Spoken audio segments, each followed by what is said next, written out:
આપણો દેશ કૃષિ પ્રધાન દેશ છે। રાજ્યમાં મોટા ભાગના લોકો હવે ખેતીથી દૂર થઈ રહ્યા છે અને આ પરિસ્થિતિ માટે ઘણા બધા પરિબળો પણ જવાબદાર છે। એક બાજુ ખેડૂતોને ખાતર માટે હાલાકી પડે છે તો બીજી જ બાજુ ખેડૂતોને પૂરતા ભાવ નથી મળતા। એમાં પણ ઘણી વખત માવઠું અને દુષ્કાળ જેવી પરિસ્થિતિ આવે તો ખેડૂતોને રાતા પાણીએ રૂવાનો વારો આવે છે। લોકોને લાગે ખેડૂતોને તો સરકાર સહાય આપે એટલે એને શું વાંધો હોય, પણ વાસ્તવિકતા કંઈક અલગ છે। કેમ કે જ્યારે ખેડૂતોને કોઈ પાકનું વાવેતર કરવાનું થાય ત્યારથી લઈને જ્યાં સુધી પાક તૈયાર ન થાય ત્યાં સુધી તેમને જોખમ રહેતો હોય છે। નમસ્કાર, આપની સાથે હું ભગવતી વિશાવડિયા। ખેડૂત એટલે બધાનું પેટ ભરનાર, કેમ કે જો તે ન હોય તો આ દુનિયાનું જે પૈડું છે એ થંભી જાય છે અને આ એક વાસ્તવિકતા છે। આજે વાત કરવી છે સુરેન્દ્રનગર જિલ્લાની, કેમ કે ત્યાં ખેડૂતને સિંચાઈ માટે પાણી લીધા બાદ પાસા એક્ટ હેઠળ જેલમાં ધકેલી દેવામાં આવ્યા, જેના પગલે ખેડૂતોમાં ભારે રોષ જોવા મળ્યો। વર્ષ 2023 અને 2024માં જિલ્લાના 300 થી વધુ ખેડૂતો સામે સિંચાઈ માટે કેનાલમાંથી પાણી લેતા સમયે પાણી ચોરીનો ગુનો દાખલ કરવામાં આવ્યો। જો કે હજુ પણ વધુ ખેડૂતો પર પાસા એક્ટ હેઠળ કાર્યવાહી થવાની શક્યતાઓ સેવાઈ રહી છે। જે ખેડૂતો પર પાણી ચોરીનો ગુનો દાખલ થયો હતો તેવા ખેડૂતો ભયના માર્યા ઘર છોડીને જતા રહ્યા હોવાનું ઘાટ સર્જાયો છે।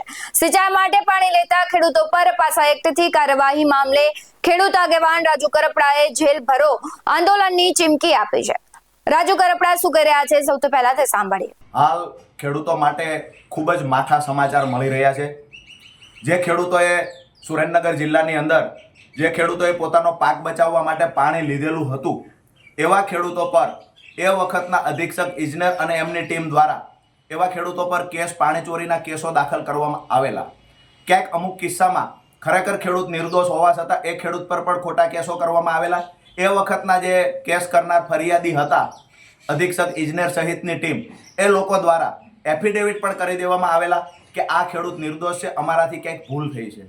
હવે જે ભૂલ થઈ છે એવા કેસમાં ખેડૂતો નીકળી ગયા, પણ જે ખેડૂતો પોતે નિર્દોષ છે એવા પુરાવા આપી શક્યા નથી, આ ખેડૂત પર આજે પણ કેસ કોર્ટમાં ચાલે છે। આજે દુઃખના સમાચાર એ મળ્યા છે કે ગત 7 તારીખે મૂળી તાલુકાના ગૌતમ ગામના એક ખેડૂતને પાસા એક્ટ મુજબ કાર્યવાહી કરી અને જેલમાં ધકેલી દેવામાં આવ્યા છે। એનો ગુનો એ હતો કે ખેડૂતે પોતાનો પાક બચાવવા માટે પાણી લીધું હતું। કદાચ માનો કે ખેડૂત નિર્દોષ નથી અને પાણી ચોરી કરી છે તો પાણી ચોરી પોતાનો પાક બચાવવા ખેડૂતે કરી હતી। ખરેખર સરકારની જવાબદારી બને છે કે સિંચાઈનું પાણી પહોંચાડવું। સરકાર જ્યારે પહોંચાડી શકી નથી, ખેડૂતે પાક બચાવવા પાણી લીધું, એના પર ગુનો દાખલ થયો, એના પર બોજો, જમીન પર બોજો નાખવાની કાર્યવાહી હાથ ધરવામાં આવી છે અને એક દુઃખના સમાચાર સાથે એ પણ આવ્યા કે ખેડૂતને જેલમાં ધકેલી દેવામાં આવ્યો પાસા એક્ટ મુજબ।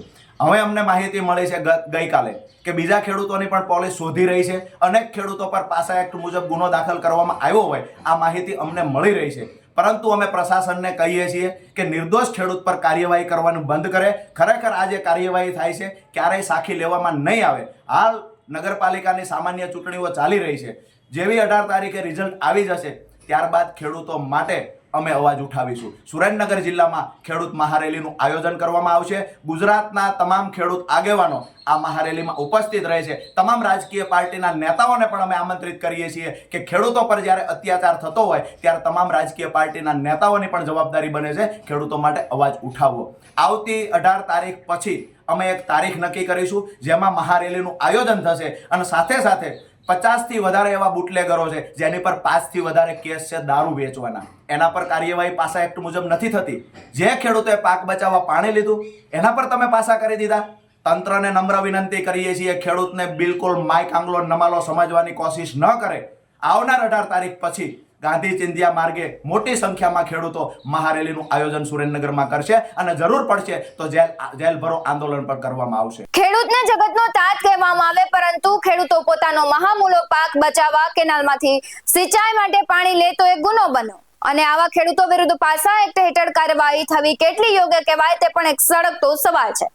સવાલ એક પણ ઉભો થાય કે જો ખેડૂત આવી પાણીની ચોરી કરે છે પોતાનું પેટ ભરવા અને આ દુનિયાને ચલાવવા, તો તમે કેસ કરો છો, તેને પાસા એક્ટ હેઠળ તેની કાર્યવાહી કરો છો, પરંતુ ત્યારે જ જે બુટલેગરો છે, જે નેતાઓ છે, તેના કાળા કામની કરતૂત સામે આવે તો તમે કેમ કાર્યવાહી નથી કરતા?